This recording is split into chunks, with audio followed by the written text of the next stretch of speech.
I'm old. Yes, it is true.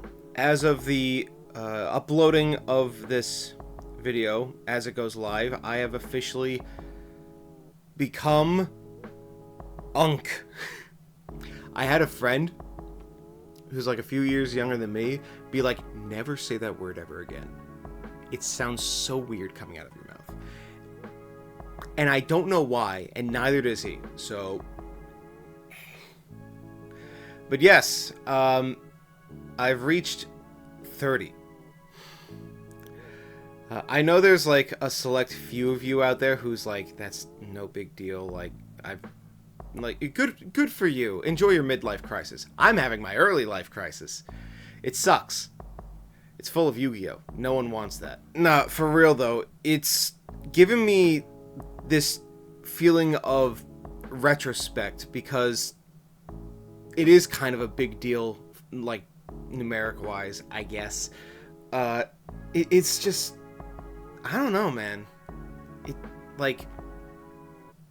feels like once you reach past like the 30 threshold, you're like no longer like a young adult, you're just an adult. And that feels weird to me because like I'm not exactly the most outwardly presenting mature person. Like, I don't know, man. Like, I've had people look at me and tell me I look older than I actually am. I've had people tell me I look younger than I actually am. Like, no one actually can nail down exactly what the fuck I am, and it's always just felt like I didn't even know who I was. But that's getting a little ahead of myself. I didn't really know, like, what to do in regards to making a video about this. But I think it leads to a good excuse for me to be able to have a bit of a retrospective of my life personally. In a similar vein to those, like, Draw My Life videos, if you remember what those were. Those are way back in the day. Oh my god. You want to call me old? There's your excuse. I actually did attempt to do one once. But then I stopped because I realized I had nothing to say. And that is because a majority of my life, for the most part, was nothing. You see this room? This beautiful brown wall that surrounds me? I have been stuck inside this room my entire life. I've never once moved house. I've been stuck in suburban Long Island for pretty much since I was born. I say pretty much because technically I was in I was in the hospital when I was literally birthed. But that's getting technical.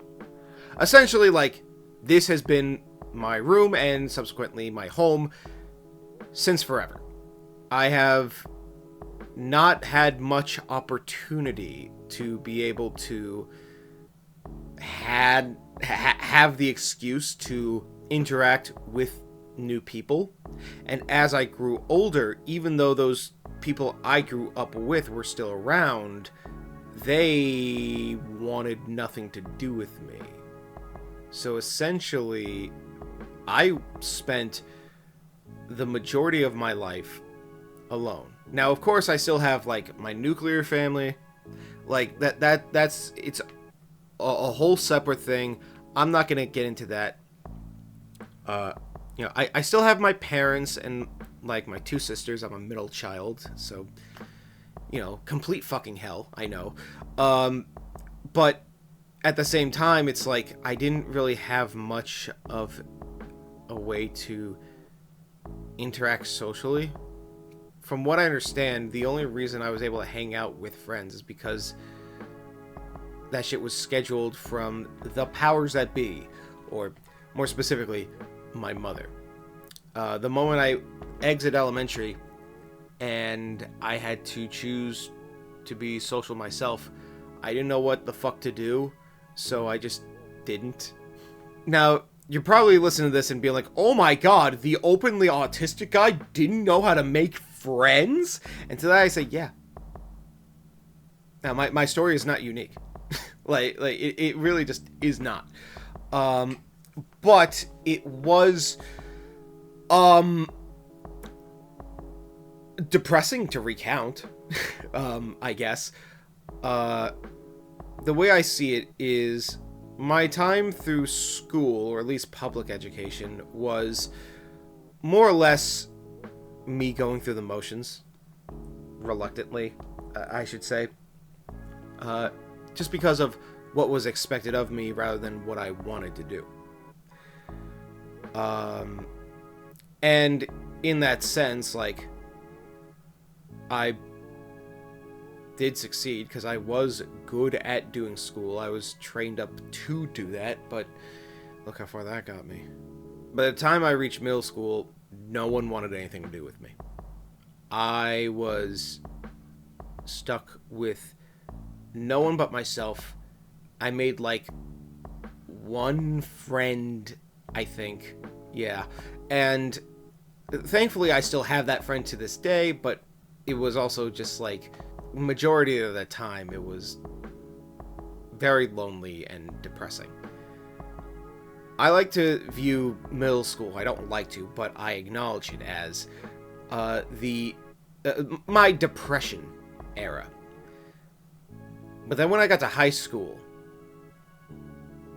everything just started to feel normal, in a sense. I just kind of came to accept everything, and that was just how I expected my life would be. It was just me going through the motions and accepting whatever came around. I couldn't even contemplate what I would want to do for, like, a job. It wasn't until, like, maybe mid to late junior year that I was just like, oh shit, I'm gonna be going to college soon. I should probably think about what I want to do with my life. And I'm like, I guess I'm good with Photoshop, maybe graphic design. But then it's just like, I don't want to chroma key the fucking zits off someone's face, because that shit's inauthentic and, like, fucking cringe. I didn't like doing that. But that's the only, like, kind of job you had, like, for graphics as far as I was aware. In terms of what I was good at doing with the program. Nowadays, I haven't touched Photoshop in years. Mostly Adobe's fault. Shout out to GIMP. Free-ass software that anyone can use. But on top of that, I didn't really find myself in a position where I was particularly good at anything. I was kind of good at math, but I didn't like doing it. I had no passion for it. And it's these reasons I refer to, that I consider my high school era more of the numb era. Middle school was the most painful time of my life, but high school was, in my opinion, the worst, because I felt like I felt nothing. And I was stumbling my way out of college, not knowing what to do. Eventually, I end up going to Adelphi University. I'm not going to go through the process of how that went about, because I don't care, and I'm confident you probably don't as much either. But that's where I ended up going. It was there that I learned that they had, like they have all these different clubs, and none of them looked interesting. A lot of them were, like, frats. Like, I don't give a shit about frats. I never went to one of those. But there was one club that was fairly new that I was not able to get on the ground floor of, but relatively early on into. And it was the very creatively titled Games Club. I, being like the social outcast, clung to video games as escapism to cope with my reality. And I guarantee you that if I had not gone through the experiences that I had done, I probably would have been so lost in that shit, I probably would have turned into a NEET. I don't know if I would call myself like a fucking incel or whatever, but I would have been a fucking hermit, social outcast to such like a strong degree that I would never do anything outside of my comfort zone, like in any conceivable fashion. In fact, I was very nervous to join this club because that involved me doing something social, something that I am very much not for and don't like. But it turns out it's not that I'm not privy to it. It's not that I don't like it. Up until this point, I had not found people like normal ass people. My entire life up to that point was me stumbling around trying to like go through my life and just exist, and people tolerated me. I very rarely ever actually got bullied over something, so I'm not like a victim of that kind of shit. I was just left out to dry. No one wanted anything to do with me, which you can argue whether or not that's worse or not. I'm not going to say whether or not it is, because I don't care to validate which trauma is more traumatizing. Like, it's a moot point. But I will say that the people around me felt cold and distant, even if they did not intend to be so. Very rarely were I ever shown like any form of like acknowledgement of me being a person. And anytime that people did, it would often come across as they are trying to be doing me, like they're doing me a favor rather than they actually care. So when I say that these games club members felt like people, I mean to say that they felt like me. They felt like people that I could make jokes about and they would understand what I'm referencing. These are people who were like able to think the same way I do. People who just try to have fun and don't take things seriously. Like, they just felt alive. Like I wasn't staring at mannequins anymore. Like I was looking at people. And that helped me like come out of my shell a lot more. And every single week I went to their meetings, I would be given remarks from other people around me saying, "You look happy." Like, I look happy. Like, that's an unusual occurrence for me.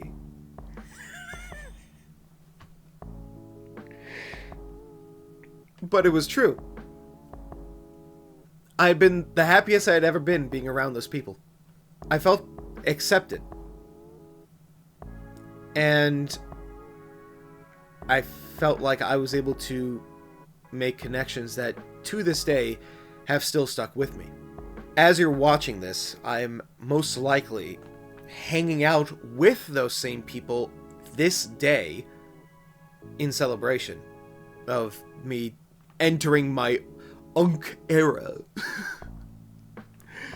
But it was very much a case of I just had to find the right people to know that they exist, and not just on fucking YouTube, for me to finally be willing to take these risks. Because my epiphany was, I don't not like social interaction. I've been deprived of it so much I crave it more than anything. And I don't want to just stop here. I try my best not to get emotional on camera. For one, because I don't want to come across as manipulative in that way, but also because I want to be able to express myself in a coherent manner. But I apologize if I fail to do that in this case, because this shit really does mean a lot to me. After I was done with college and education as a whole, I once again found myself floundering a bit.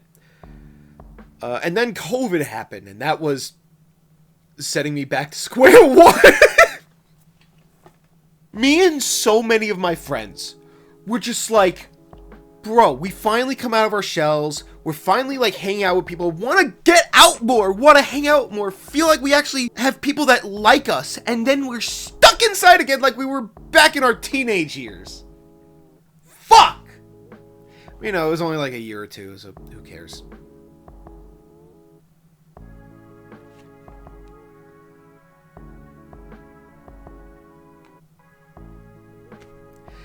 Anyway, I'm skipping over a lot of personal stuff in my life that I don't exactly want to make public, at least not yet. For various reasons, depending on what it is I'm talking about. But despite, you know, my degree rotting on my fucking wall over there, which I might as well say, BA in communications, minor graphic design, you know, the works. But despite that not working out for me, I have been able to make ends meet. I've been able to do like a little bit of babysitting and dog sitting. So, you know, like, I'm not a complete loser. Emphasis on the word complete. But it wasn't until ProChara, of all people, in one of his videos just say, hey, there's a LAN happening in New York, the state you live in. For Splatoon, the game that you play. And I'm like, I wouldn't mind going there to watch that. That could be fun. And then the rest is history. I have since been embroiled in the Splatoon community, and have subsequently become a Metro Inc. staple at this point. I've never really been a part of, like, a community before that point.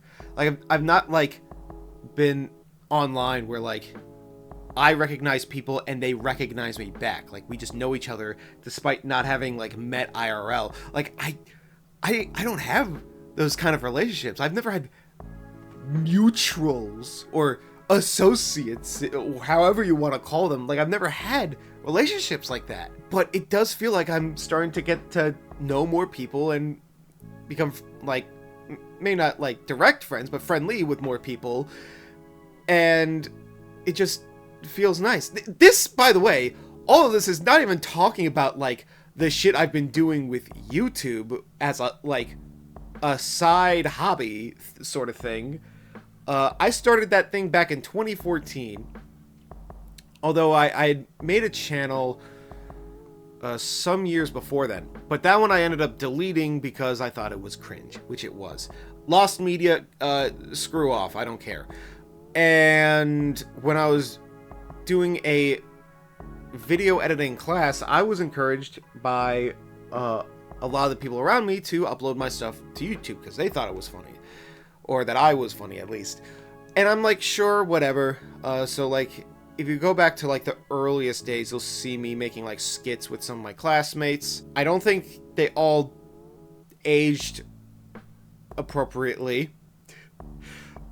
But it's where I got my start with, so I just haven't really touched anything. I very rarely ever delete anything I've uploaded on this channel.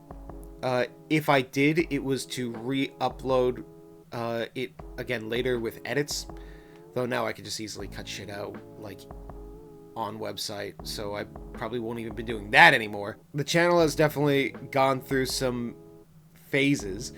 Don't even ask me about Fossil Fighters, man. I don't know what the fuck I'm doing with that shit anymore. I'm sorry to all the Fossil Fighter fans that have stuck with me, if they have stuck with me, but, like, I make a meme out of me being, like, obsessed with it. I really am not, like, that crazy about the franchise. I'm just passively passionate, if that makes any sense. Will I ever go back to my Let's Play from years ago? Maybe, but it would not be in the same form that it originally started in.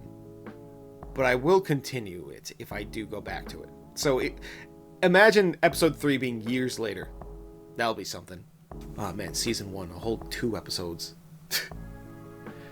Yeah, still longer than most series out nowadays. There was that one video that got really viral that I was not happy with. That's the only one that I've really, like, taken... Well, I didn't really get rid of it. I just unlisted it so that it doesn't, like, show up or anything. Like, you have to go looking for it.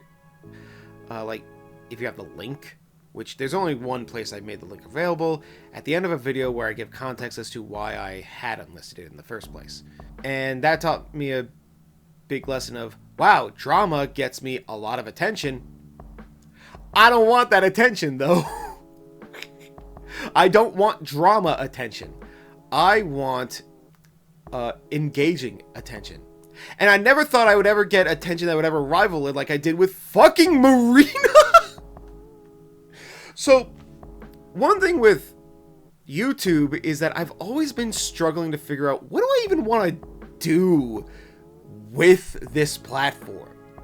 Like, I just kind of do whatever I want, but like, what sort of purpose would it serve? If I'm gonna do YouTube stuff, what niche can I carve out for myself? Like, what would separate me from anyone else? What would people want to come to me for specifically?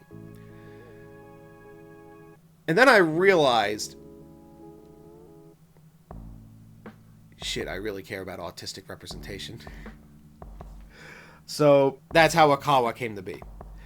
And the success of the Nimona video had pretty much encouraged me to be like, okay, I know what I'm doing with this now.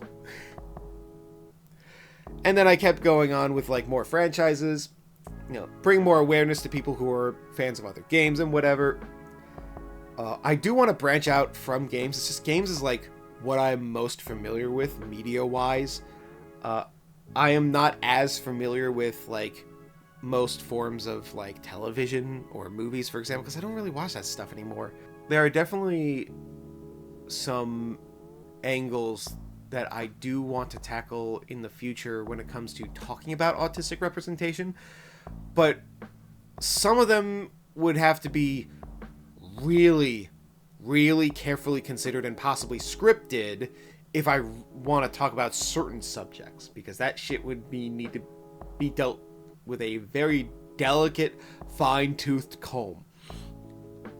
But as it is right now, I'm very proud of how the series has gone on, especially with like how much attention it has garnered, which just proves to me there are a lot of people out there that want to talk about this kind of shit. People who love these franchises, but also want to hear discussions about like autistic rep, whether because they're autistic themselves or they're just fans of the character and are genuinely curious about like what that could entail. Akawa has been a way for me to find the niche for my channel, and I could not be happier with the success it has received. That being said, I am unfortunately also Yu-Gi-Oh! Brain rotted, so I will be using this platform as an excuse to talk about that as well. Sorry, not sorry. And that's been my life up to this point, essentially. There's still a lot of things that I want to do. Like I said, I've been stuck in this room my entire life, and it's changed here and there. Like, this desk that I'm recording on used to be full of junk until I moved it out of the way for space for a computer. But I do want to move out eventually for a multitude of reasons, but mostly just so I can just live on my own independently, in a sense. It gives me something to strive for at the very least. Like, the time will come, I'm working towards that, but along with that, I do want to branch out more. I want to do more like voice acting stuff. I've been enjoying like all of this like comic dub stuff. I want to put my voice out there. I want to do more video editing, like potentially for other people even. Like, straight up, if you need someone to like do a voice for you for like any character, most any character, like I can do crazy stuff. But like if you need a voice guy, you want an editor, like a video editor, just hit me up.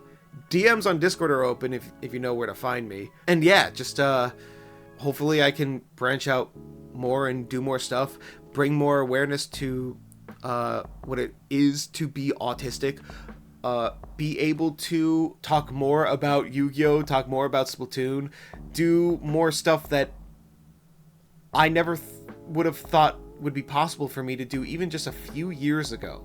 I'm probably... No, I can confidently say I am the happiest I've ever been in my life. And you're gonna hate me for saying this. It's all thanks to you. I wouldn't even know how to end a video like this, but essentially, yeah, that's where I'm at right now. I hope to be able to keep moving forward and do more amazing things. Hopefully I am able to do that. We'll see. But for now, that's just a benchmark in my life. Yeah, here's to 30 more years, I guess. God, I hope there's more than that. Maybe. I don't know. Anyway, yeah, that's been me. What would you do if you were 30? Let me know in the comments, or did whatever you did at 30. I'm not gonna judge you for your age unless you're fucking like literal goddamn Gen Alpha. Get off YouTube. Touch some grass. Holy shit. Alright, yeah, but I'm gonna wither away to dust. Yeah, see ya.